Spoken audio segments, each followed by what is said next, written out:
What's going on, guys? This is Joe Young coming at you with another video for the week. So I'm going to quickly answer you guys' questions here. So the first question is from Eric. What substrate do you use? So actually a lot of my tanks, I use a combination of ADA Amazonian substrate with either Eco Complete, or I've been trying a lot of other combination mixes, but mainly ADA. Alright, question number 2.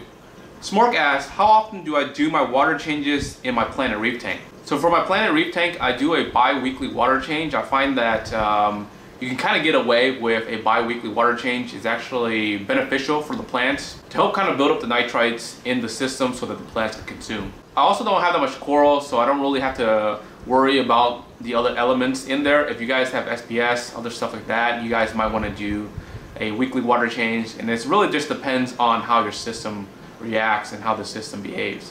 Alright, so let's get into this week's update.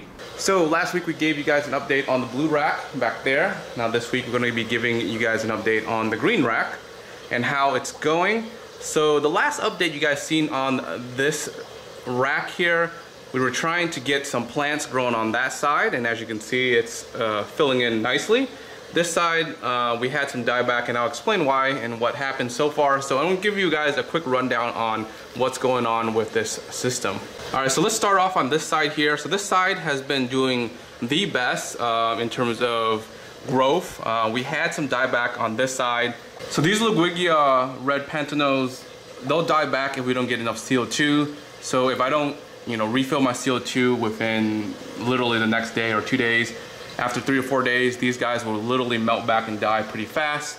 These guys are a little bit more hardy, but they'll also start to kind of die back on you.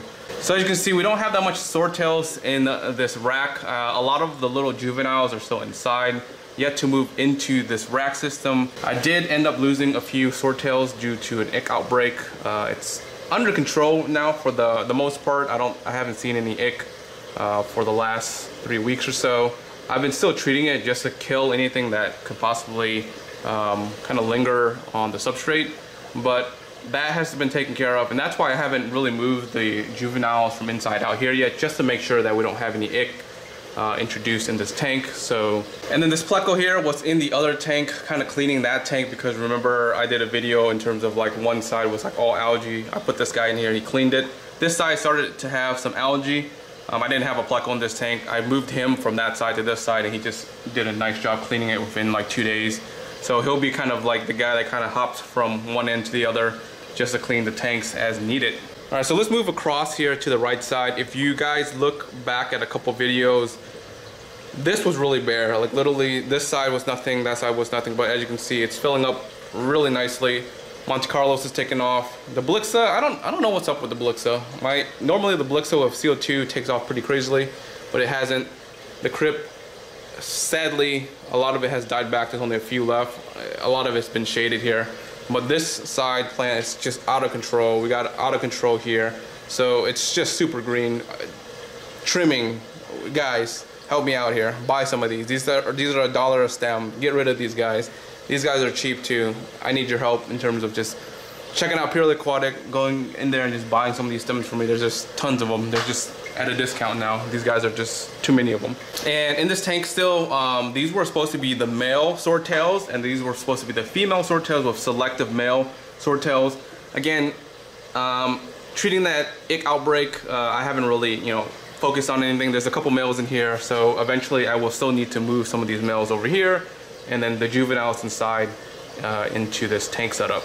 And then moving down here, this tank is just covered, literally covered with plants, literally from top to bottom.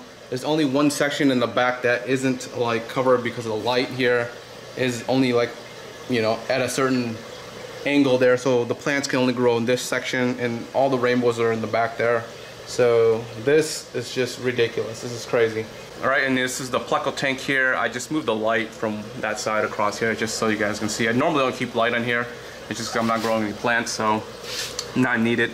But as you can see here, there's a lot of smaller plecos in there. There are a couple there just chilling in the condo caves there.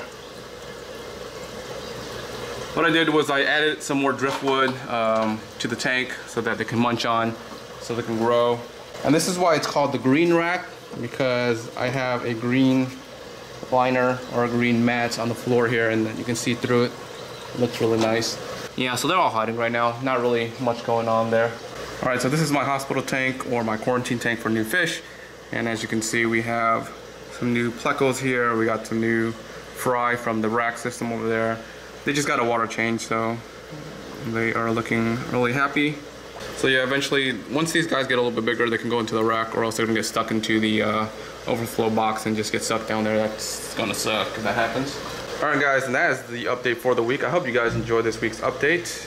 If you guys aren't subscribed yet, make sure you guys are subscribed. And like always, until next time, guys, peace.